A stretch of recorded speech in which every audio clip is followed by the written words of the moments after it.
Hello and welcome to the CHEM 324 programming tutorials. I'm Jackson Hayes, your TA, and I will be walking you guys through step by step the beginnings of how to write software, how to code, and also in the process help to enrich your understanding of some of the concepts of quantum mechanics, especially the mathematics that is required to solve quantum mechanics calculations. Before we get too far into this, I'd like to give a brief tour of the website. So I assume since you're watching this video, you've also found the website. Here's the link. You can find it on the Canvas page. So there are different modules of the website. So these are where the main modules, the things that you will need to do to get the credit for the course.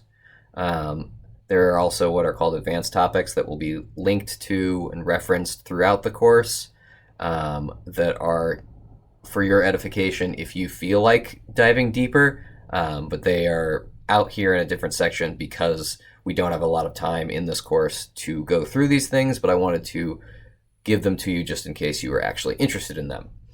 So I'm going to go to the first module that we're going through in this next several short videos. So each page has its own table of contents that you can navigate between. So what this whole thing is built in is a technology called Jupyter. So Jupyter allows you to run code in a web browser as opposed to having to set up things on your own computer.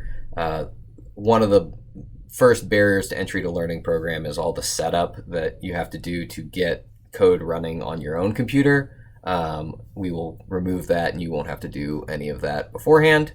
To make that happen, so whatever notebook you're in, you can click this button called Binder and it will launch in this thing called Jupyter Lab.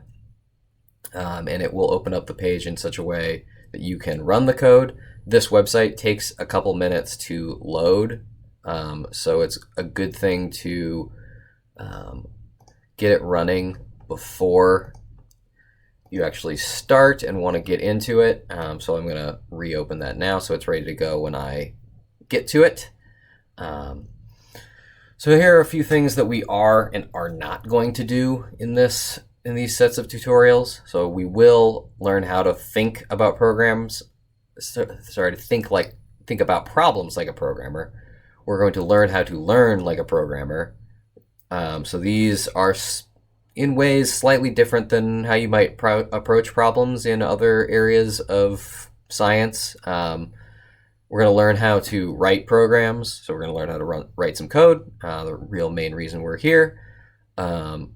We're going to learn about the fundamentals of writing good code, good programming habits, and the principles of software engineering. So oftentimes these types of things are not introduced until later.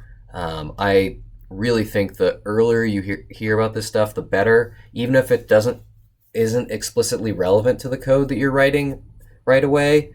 Getting it in your head and associating these good habits with code will pay dividends in the long run if you start to write even slightly more complex code.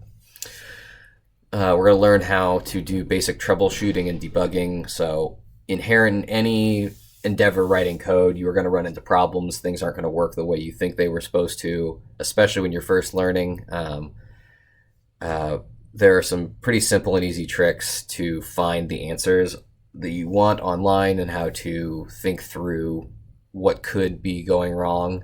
So there's some systematic ways to find those answers, and I will show some of them to you, as well as, so this is the most important for our course, Chem 324, is learn how to make our lives as scientists easier by using code.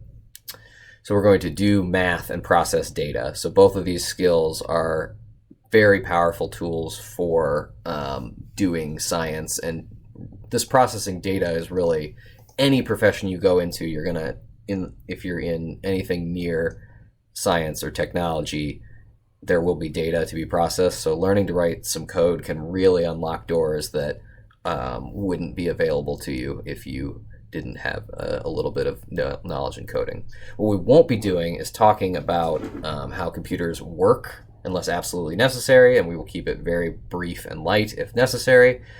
And we will not master the skill of programming. We don't have enough time.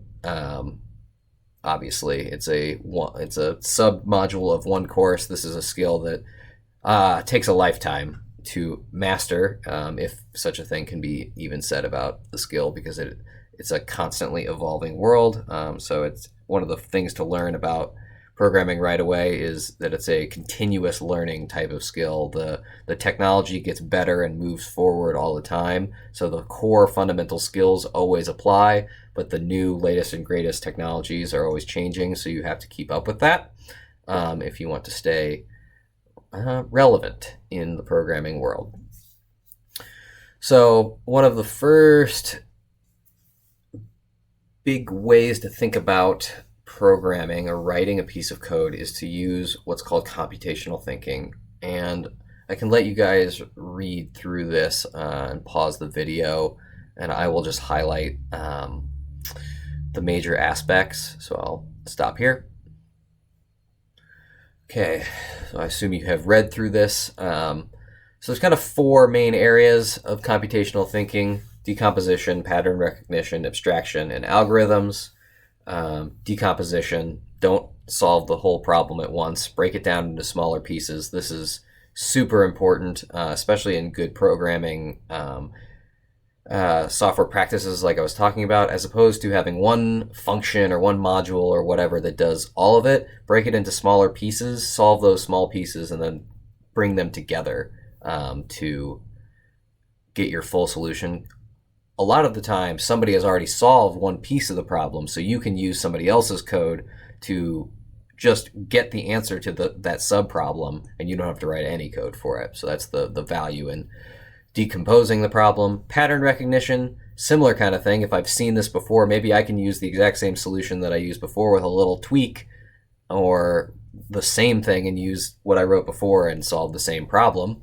So don't reinvent the wheel. Abstraction, this is a deeper concept to get into, and I won't dwell on it too much, but the types of things that we deal with are abstractions from what we are modeling. So we're modeling the real world. In quantum mechanics, we're modeling it through mathematics, and programming, we're modeling what we see either in mathematics or modeling the real world in another application through our code. Algorithms, so we have some examples that you probably use on a day-to-day basis. You just don't know that you're using an algorithm because they're just how we solve problems as people. But an algorithm in the programming sense is kind of a little bit more declarative and has to be followed exactly, step 1, step 2, step 3, step 4. One of the ones that I think is the most interesting to think about as an algorithm, because we do it all the time, is PEMDAS. So we have been so programmed from childhood to do math this way, to use parentheses and then do the exponentials, the multiplication and division, addition and subtraction in that order, and that way we all get the same answer to a number, numerical value at the end. So before I dive in, I'm going to cut this video off. We're going to do these videos in shorter segments, and in the next small video we will pick up with programming languages and see our first program.